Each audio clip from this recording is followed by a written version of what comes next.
हामी यसमा कसैको नेतृत्व छैन, सबै युवाको नेतृत्व हो। हामी 1 लाख जना आउँछौँ भने 1 लाख जनाकै नेतृत्व हुन्छ, 1 करोड आयो भने 1 करोडकै हुन्छ। हामी सबै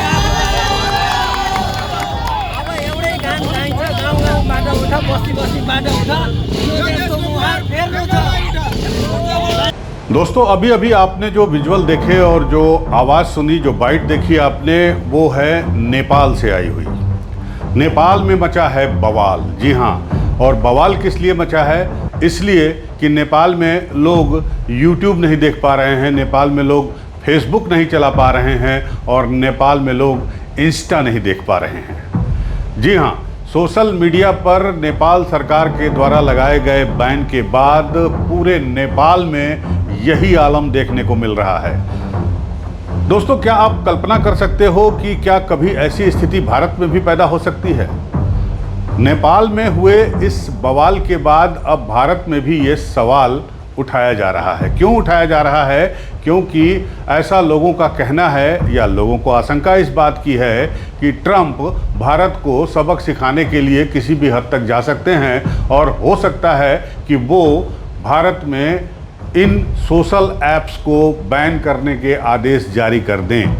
हालांकि ये दूर की कौड़ी है, लेकिन ऐसी आशंका लोग जता रहे हैं। तो दोस्तों, इस वीडियो में हम इसी के बारे में बात करेंगे, नेपाल के बारे में बात करेंगे कि क्यों नेपाल की जनता सड़कों पर उतर आई है। सूचना जो हमारे पास आई है अभी तक वो ये है कि इस बवाल में, इस संघर्ष में, इस प्रदर्शन में अब तक पुलिस की गोली से 2 लोगों की मौत हो चुकी है और तकरीबन 100 के आसपास लोग घायल हैं। मामला अभी भी जारी है, उग्र प्रदर्शन अभी भी जारी है। तो आइए इसके थोड़े से बैकग्राउंड में चलते हैं कि क्यों आखिर ऐसी नौबत आई कि नेपाल में लोग जो है वो सड़कों पर उतर आए हैं। तो दोस्तों, 27 अगस्त को नेपाल की सरकार ने, दूरसंचार प्राधिकरण ने, वहाँ पर जितने भी सोशल ऐप्स काम कर रहे हैं उनको ये आदेश जारी किया कि 1 सप्ताह के अंदर वो अपना रजिस्ट्रेशन नेपाल सरकार के साथ कराएं। कॉम्पिटेंट अथॉरिटी जो है नेपाल सरकार की, वहाँ पर वो अपना रजिस्ट्रेशन कराएं। लेकिन ऐसा नहीं हुआ। 3 सितंबर को जो है इसकी लास्ट डेट थी और 3 सितंबर तक ना तो फेसबुक ने, ना यूट्यूब ने, ना इंस्टा ने, ना व्हाट्सएप ने और भी जो तमाम ऐप हैं, पॉपुलर ऐप हैं, उन्होंने ऐसा नहीं किया और इसकी वजह से नेपाल सरकार ने इसको बैन कर दिया। बैन 1 दिन के बाद हुआ, वो भी तब जब 4 सितंबर को सुप्रीम कोर्ट से एक डिसीजन आया कि नेपाल सरकार को इस तरह के जो सोशल ऐप्स नेपाल में चल रहे हैं उनको रेगुलेट करने का कोई नियम बनाया जाए। गौरतलब है कि 2020 में कुछ लोगों ने नेपाल के कोर्ट में याचिकाएं डाली थी सोशल मीडिया को रेगुलेट करने के लिए, इसकी मांग को लेकर। वो मामला 5 साल तक चला और अभी 4 सितंबर को सुप्रीम कोर्ट ने इस बारे में सरकार को निर्देश जारी किया। फिर क्या था, सरकार ने आनन फानन में जो है इनको बैन कर दिया। अब अगर बात करें उन कंपनियों की कि भाई आपने रजिस्ट्रेशन क्यों नहीं कराया, तो उन कंपनियों का कहना था कि इस जो गाइडलाइंस है इसमें बहुत सारी चीज़ें ऐसी हैं जिनको फॉलो करने में दिक्कत होगी उन्हें, तकनीकी रूप से और कानूनी रूप से, दोनों ही तरीक़ों से। लिहाजा उन्होंने सरकार से इस पर पुनर्विचार करने की मांग की थी, या सरकार ने संसद से, फेडरल संसद जो है उससे जो उन्होंने ये रेगुलेट, जाहिर है कि पास नहीं कराया था, सिर्फ एक ही सदन से पास हो पाया था, लेकिन उसी के आधार पर उन्होंने ये नियम बनाए थे और इनको बैन किया है। तो उस पर पुनर्विचार करने के लिए जो कंपनियां हैं, मेटा हो या गूगल हो या और भी दूसरी कंपनियां, वो जो है उन्होंने अपील की थी सरकार से कि इस पर सुधार किया जाए, इस पर पुनर्विचार किया जाए और कुछ मामलों में राहत प्रदान की जाए। लेकिन ऐसा नेपाल सरकार के दूरसंचार प्राधिकरण ने नहीं किया। लिहाजा फेसबुक बंद हो गया, इंस्टा बंद हो गया, यूट्यूब बंद हो गया और कहीं कहीं तो व्हाट्सएप भी बंद हो गया। तो अब आपको पता है कि सुबह जब आप सोकर उठते हैं तो सबसे पहला काम क्या करते हैं? सबसे पहला काम है अपना मोबाइल ढूंढते हैं कि मेरा मोबाइल कहाँ है, चार्ज है कि नहीं है, और चार्ज होता है तो आप मोबाइल लेकर सबसे पहले व्हाट्सएप चेक करते हैं, फेसबुक भी देख लेते हैं, इंस्टा भी चला लेते हैं, यूट्यूब पर भी देख लेते हैं न्यूज़ वगैरह या अपने पसंद के कार्यक्रम आप देख लेते हैं। लोगों की ज़िंदगी जो है वो अब सोशल मीडिया के सहारे चल रही है, लोगों के दिन जो हैं वो सोशल मीडिया के सहारे कट रही है। लिहाजा जब ये सुविधा बंद हो गई तो नेपाल में पत्रकार और स्टूडेंट सबसे ज़्यादा वो सड़कों पर उतर आए। और इसके पीछे 2-3 वजहें और भी हैं, और उसमें सबसे बड़ी वजह है बेरोजगारी। युवाओं को नौकरी नहीं मिल रही है, युवाओं को रोज़गार नहीं मिल रहा है। जैसा कि बिहार में आपको पता है, नेपाल से सटे बिहार में तेजस्वी यादव या यूँ कहें महागठबंधन के लोग इस मामले को उठा रहे हैं, तो कुछ वैसी ही स्थिति वहाँ नेपाल में भी है।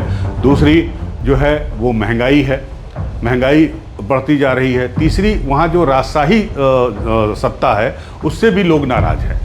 तो जेन जे करके या जेन जी करके एक संस्था है युवाओं की, उन्होंने ये ऐलान कर दिया था कि हम जो है सोमवार को संसद को घेरेंगे।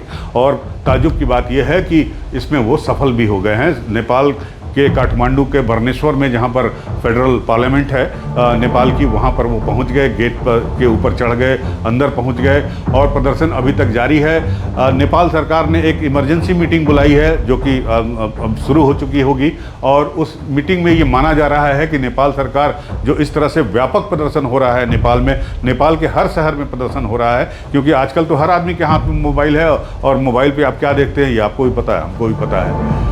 तो हो सकता है कि जब ये वीडियो आप देख रहे हो तो उस वक्त नेपाल सरकार इस आदेश को वापस भी ले ले या इसमें संशोधन कर दे।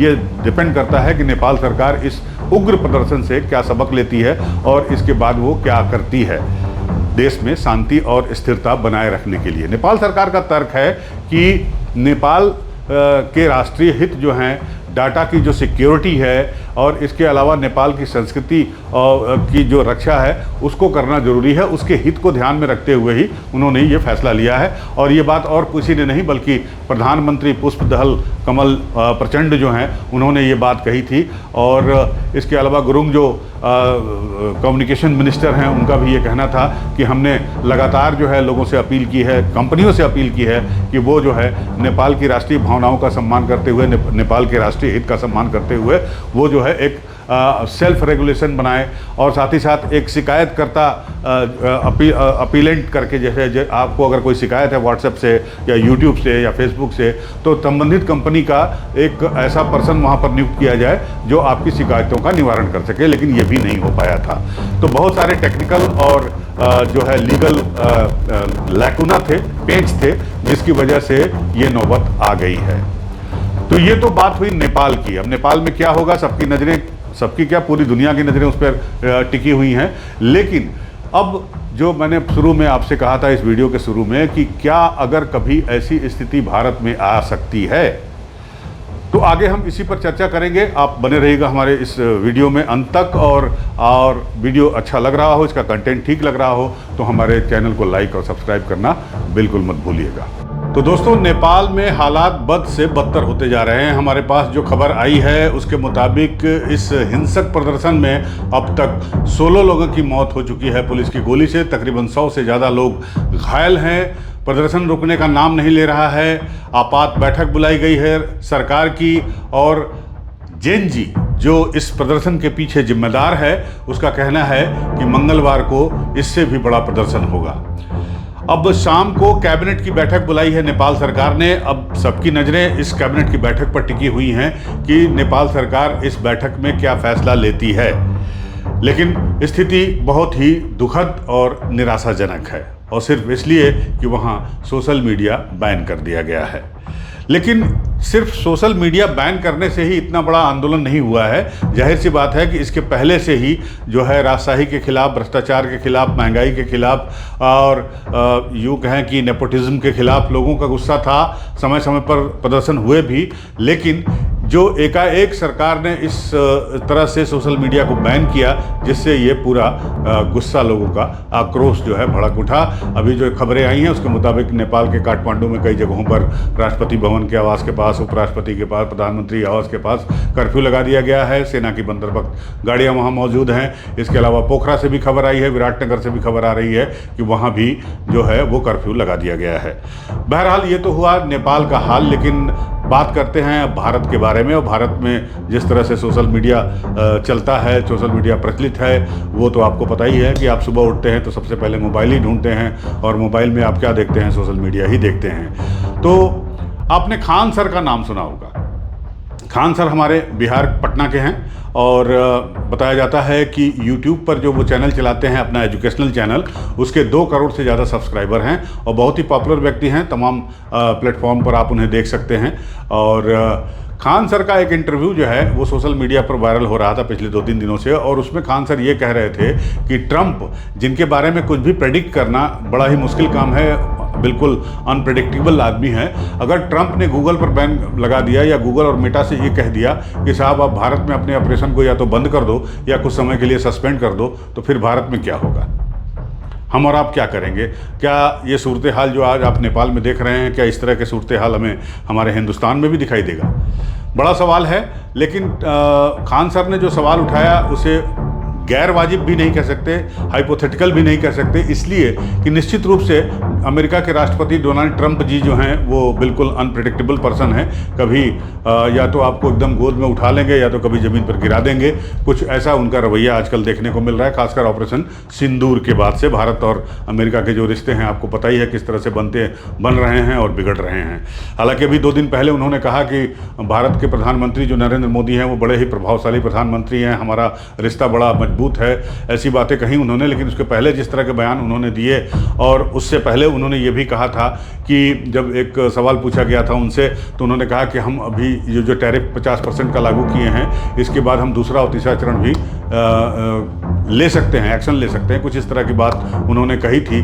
तो वो दूसरा और तीसरे चरण का एक्शन लेने का प्रोसीजर क्या है, क्या एक्शन वो ले सकते हैं अपने दूसरे चरण में और तीसरे चरण में, तो उसमें से एक आशंका ये बलवती हो रही है कि कहीं ऐसा ना हो कि वो सोशल मीडिया को, कंपनियों को बैन लगाने के लिए कहें कि आप भारत में अपना ऑपरेशन कुछ दिनों के लिए सस्पेंड कर दीजिए या फिर बंद कर दीजिए, जैसा कि नेपाल में हुआ है। लेकिन नेपाल में सरकार की तरफ से हुआ है, वहाँ वो कंपनियां खुद बंद करने की बात कर रही हैं। इसलिए भी ये बात कही जा रही है कि अभी कुछ दिन पहले ही आपने देखा होगा कि डोनाल्ड ट्रंप की मीटिंग हुई थी मेटा के जुकरबर्ग साहब से, गूगल के सुंदर पिचाई सहित कई बड़े लोगों के साथ हुई थी मीटिंग, जिसमें उन्होंने उनसे कहा था कि वो अमेरिका में इन्वेस्ट करें और उनको बाकायदा डिनर दिया गया था। तो जाहिर सी बात है कि आपने ये भी सुना होगा कि जब ट्रंप चुनाव लड़ रहे थे उस वक्त मेटा जो है, यानी मार्क जुकरबर्ग की जो कंपनी है, उसने पूरा खुलकर ट्रंप का साथ दिया था।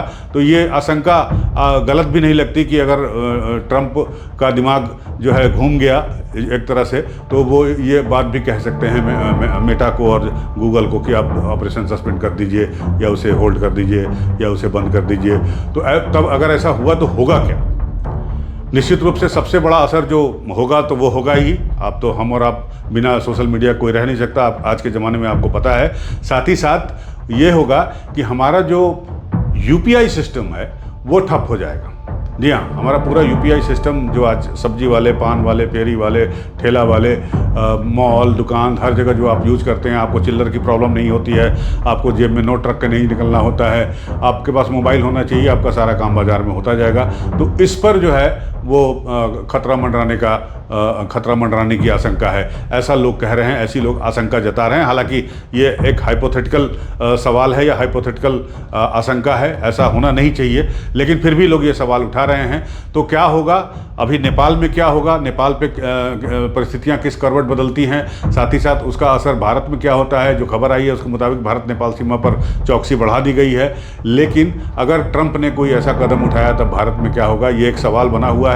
इस सवाल पे हमारी भी नज़र है, आपकी भी नज़र है, पूरी दुनिया की नज़र है और नेपाल के साथ साथ। तो ये वीडियो आपको कैसा लगा? अगर आपका मैं एक बार फिर आपसे रिक्वेस्ट करता हूं कि अगर आपको इसका कंटेंट अच्छा लगा हो तो हमारे चैनल को लाइक और सब्सक्राइब करना बिल्कुल नहीं भूलिएगा। मिलते हैं आपसे अगले वीडियो में, तब तक के लिए नमस्कार, जय हिंद।